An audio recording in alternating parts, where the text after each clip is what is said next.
Think which is your biggest enemy. सोचिए कि आपका सबसे बड़ा दुश्मन कौन है। Who is your biggest enemy.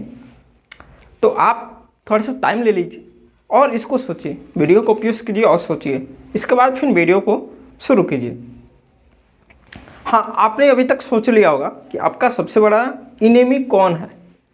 तो आपने सोचा होगा कि कोई वैसा व्यक्ति जो आपके बारे में गलत सोचता है या आपको गलत समझता है या हमेशा आपको ह्यूमिलिएट करने में लगा रहता है या कुछ और सिचुएशंस में आपके एनिमी हो सकते हैं। आपने ऐसा सोचा होगा।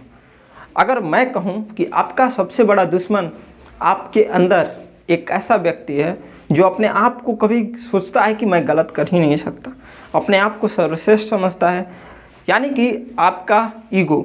जी हाँ, आपका सबसे बड़ा दुश्मन वो दोस्त, वो दुश्मन जो आप हकीकत में सोच रहे हैं वो नहीं है, बल्कि आपका ईगो है। ये सब होता है आपके ईगो के चलते। कहीं आप जाते हैं, कुछ करते हैं और किसी दुकान पर मान लीजिए हैं और कोई ऐसा व्यक्ति आपके सामने कुछ कर दिया, आपने अपने ईगो पर ले लिया और उससे झगड़ा करने लगे। ठीक है, तो ये चीज़ क्या होता है कि आपके ईगो पर जब तक नहीं आता है तब तक ऐसी हरकत आप नहीं करते। तो आज के क्लास में हम लोग सीखेंगे ईगो क्या है और ईगो मैनेजमेंट किस तरह से किया जाता है, ईगो को मैनेज कैसे किया जाता है। क्योंकि ईगो एक ऐसा चीज़ है, ये हर व्यक्ति में कम या ज़्यादा होता है, बट इसको मैनेज करना सबसे बड़ी हमारी कला है और ये हमारी पर्सनालिटी को इन्हांस करता है। आपसे अब हम कुछ टिप्स साझा कर रहे हैं जो आपको ईगो को मैनेज करने में हेल्प करेगा। सबसे पहला tip, do not take anything personally. किसी भी चीज़ को आप पर्सनली नहीं लीजिए। कोई भी चीज़ आपके साथ हो रहा है, कुछ भी हो रहा है, तो आप उसे अदर वे में लीजिए। अगर वो एक्सेप्ट करने लायक है तो एक्सेप्ट कीजिए और उसे इम्प्रूव कीजिए, नहीं तो इग्नोर कीजिए। Do not take anything personally. When you take anything personally then you are not able to do better because you take on your ego. आप उसे अपने ईगो पर ले लेंगे, इसलिए आप बेटर नहीं कर पाएंगे। तो इसलिए सबसे बड़ा ज़रूरी चीज़ यहाँ पर हो जाता है कि किसी भी चीज़ को आप पर्सनली नहीं लीजिए, आप ईगो पर मत लीजिए कि ये मुझे ये ऐसा बोल कैसे दिया, ये मुझे ऐसा कह कैसे दिया, ये ऐसा कर कैसे दिया मेरे रहते हुए। जब आप ईगो पर लेते हैं तो आप किसी भी चीज़ को आसानी से और सही ढंग से नहीं कर पाते हैं और ये आपकी पर्सनालिटी को एक अनफेयर मैनर में आपको दिखाती है। दूसरा टिप है कि आप कभी भी कोई भी गलती को करें तो उसे एक्सेप्ट करें। Accept your mistake and apologise it.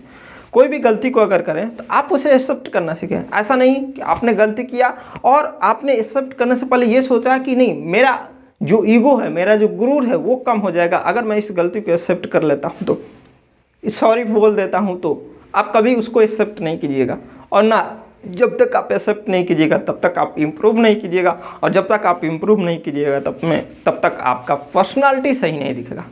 क्योंकि एक हकीकत बताता हूँ कि अगर आप अपने गलतियों को ईगो के पीछे रखेंगे और ईगो को आगे न रखकर ईगो को पीछे रखेंगे, गलतियों को आगे रखेंगे, तो हमेशा आप एपोलाइज करेंगे अपने गलतियों का। जब एपोलाइज करेंगे तो ये जाहिर सी बात है कि आप में एक ऐसा निखार दिखेगा या दूसरे लोगों का भी आप पर ट्रस्ट ज़्यादा होगा और ट्रस्ट ज़्यादा होने से लोग सोचेंगे कि ये व्यक्ति गलती तो करता है लेकिन एक्सेप्ट करता है, उसको इम्प्रूव करता है। आफ्टर दैट लोग आपको हायर करने लगेंगे, लोग आपको एक अच्छा पर्सनलाइज व्यक्ति के रूप में देखने लगेंगे। तो हमेशा अपने गलतियों को एक्सेप्ट करना सीखें और उसे हो सके तो एपोलाइज करना सीखें। ये ईगो मैनेजमेंट का एक अहम रोल अदा कर सकता है कि आपको ईगो को, जब आप गलती अपना स्वीकार करना सीख जाएंगे तो आप में एक ईगो नाम की चीज़ जो है वो कम रहेगी। You are not the best at everything. आप सभी चीज़ों में बेस्ट नहीं है, इस चीज़ को रियलाइज आपको करना होगा। क्योंकि हर फील्ड में एक से बढ़ के एक लोग आपको मिलेंगे। हर फील्ड में किसी भी आपसे बढ़कर एक हैं, उससे भी बढ़कर एक हैं, यानी कि किसी भी चीज़ में आप बेस्ट नहीं है। इस चीज़ का रियलाइज कीजिए, इस चीज़ को सोचिए। ऐसा नहीं कि कोई बोल देता है कि this is your mistake at this place, इस प्लेस पर आपका तुम्हारा मिस्टेक है, तो आप उस पर भड़क जाएं, अपने ईगो पर ले लें, बात को पर्सनली ले लें। तो ऐसा नहीं करना।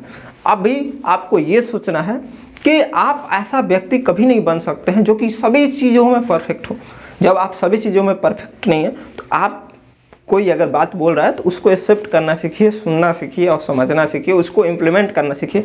ना कि ये सोचिए कि मैं ही सबसे बेस्ट हो सकता हूँ।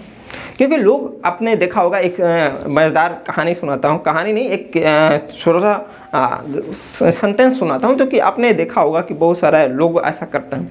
आपके दोस्त, आपके आसपास के लोग, बहुत सारे ऐसे लोग करते होंगे कि अगर अपनी बड़ाई करवानी है तो लोग क्या करते हैं कि एक बड़े लोगों के कंधों पर हाथ धक्कर बोलने लगते हैं कि मैं इनसे मिला, इनके साथ मेरा सेल्फी है, इनसे मैंने मिला, ये बड़े लोग हैं, इनसे मैंने। उनको ऐसा लगता है कि अगर मैं अपने आप को इन बड़ों लोगों से जोड़ के दिखाऊंगा तो मैं भी बड़ा माना जाऊंगा, मेरे भी एक फेयर मांग होगी, डिमांड होगी, ऐसा लोग सोचते हैं और वही काम करते हैं कि वो बड़े लोगों के साथ अपने आप को जोड़ के दिखाते हैं। तो ये एक ऐसा करने से, दूसरे के कंधों पर हाथ रख कर चलने से कोई बड़ा नहीं बनता। तो कंधों पर खुद, अपने कंधों पर आप खुद अपना हाथ रखिए और चलना सीखिए, दूसरे के कंधों पर हाथ रख कर चलना ना सीखिए।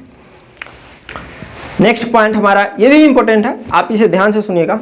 स्टॉप बीइंग अफेयर्ड लुक्स सिली, यानी कि आप कभी भी अफेयर्ड मत फील कीजिए। जैसे बहुत सारे लोग कभी पब्लिक में एक सवाल नहीं पूछ पाते हैं, जैसे छोटा सवाल में डाउट आ गया तो वो पूछ नहीं पाते हैं, या कुछ किसी के सामने छोटा चीज़ बोलना हो गया तो वो सोचते हैं कि ये करूँगा।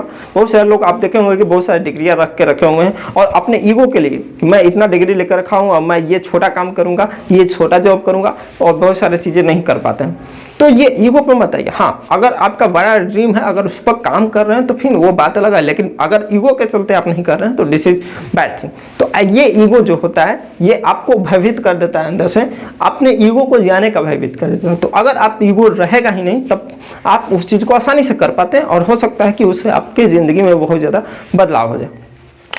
अगला चीज़ ध्यान रखिएगा कि आप एक बच्चा जैसा बनिए। बच्चा, एक छोटा बच्चा जिसको किसी भी चीज़ से कोई भी ईगो नहीं होता है, कोई भी चीज़ नहीं होता है, और वो खेलता रहता है, मग्न होता है अपने कामों में, अपने काम को बिना हिचक, बिना किसी ईगो के, बिना किसी लाज के, शर्म के, और वो करते जाता है। जस्ट लाइक उस तरह बनना पड़ेगा। नेक्स्ट हमारा जो पॉइंट है वो है कि आपको जो चीज़ मिला है उसके लिए थैंकफुल रहिए। कभी भी ये मत अपने आप को सोचिए कि मुझे ये नहीं मिला, वो नहीं मिला। ये जो भी चीज़ मिला हुआ है उसके लिए थैंकफुल रहिए और समझिए जो मिला है वो मुझे सबसे एक आप मुझे मोबाइल पर देख पा रहे हैं, आपके पास मोबाइल है, तो दिस इज एक गॉड गिफ्ट। ये गॉड गिफ्ट है, ठीक है। इसको ईगो पर कभी मत ले आइए कि ये मेरे पास इतना चीज़ है, मैं ये हूँ, वो हूँ। तो अपने आप को हमेशा छोटा बनाइए, एक छोटा बनाइएगा तो ईगो आपका कंट्रोल में रहेगा। ईगो जब कंट्रोल में रहेगा तो आप छोटे लोगों से बातें कीजिएगा, आप लोगों के दुख दर्द को समझ पाइएगा, खुद आप उनसे बहुत कुछ सीख पाइएगा। आप देखिए, सीखना कभी भी बंद नहीं होना चाहिए। आप छोटे हों या बड़े हों, किसी भी व्यक्ति से, किसी भी पोजीशन पर कहीं भी सीख सकते हैं। लर्निंग एक ऐसा चीज़ है जो कि कहीं भी आपका बाउंड्री नहीं फिक्स करता है कि आप किससे सीख रहे हैं और कहाँ से सीख रहे हैं। अगला जो पॉइंट है, स्टॉप ब्रैगिंग। ब्रैगिंग क्या होता है इसको समझिए। अहंकार होता है, सिंपल से भाषा में अगर हम बात करें, अहंकार जो शब्द है ये सिंपल से आप समझ चुके होंगे कि अहंकार होता क्या। किसी भी चीज़ के लिए आपके पास अहंकार नहीं होना चाहिए, ये ईगो को जनरेट करता है। आपके अगर अहंकार रहेगा तो एक अलग ही ईगो को जनरेट करता है। इसलिए ज़रूरी है कि आप अहंकार को कम करें, अहंकार ना करें किसी भी चीज़ के लिए। आज के लेक्चर में बस इतना ही। हम अगर ये हमारा लेक्चर सीरीज अच्छा लग रहा होगा तो आप मुझे मेरा चैनल सब्सक्राइब कर लीजिए और हो सके तो अपने दोस्तों के साथ शेयर कीजिए। हम जल्द ही एक अनाउंसमेंट के साथ आ रहे हैं, न्यू कोर्स के अनाउंसमेंट के साथ। तब तक के लिए बाय बाय, मिलते हैं नेक्स्ट वीडियो में।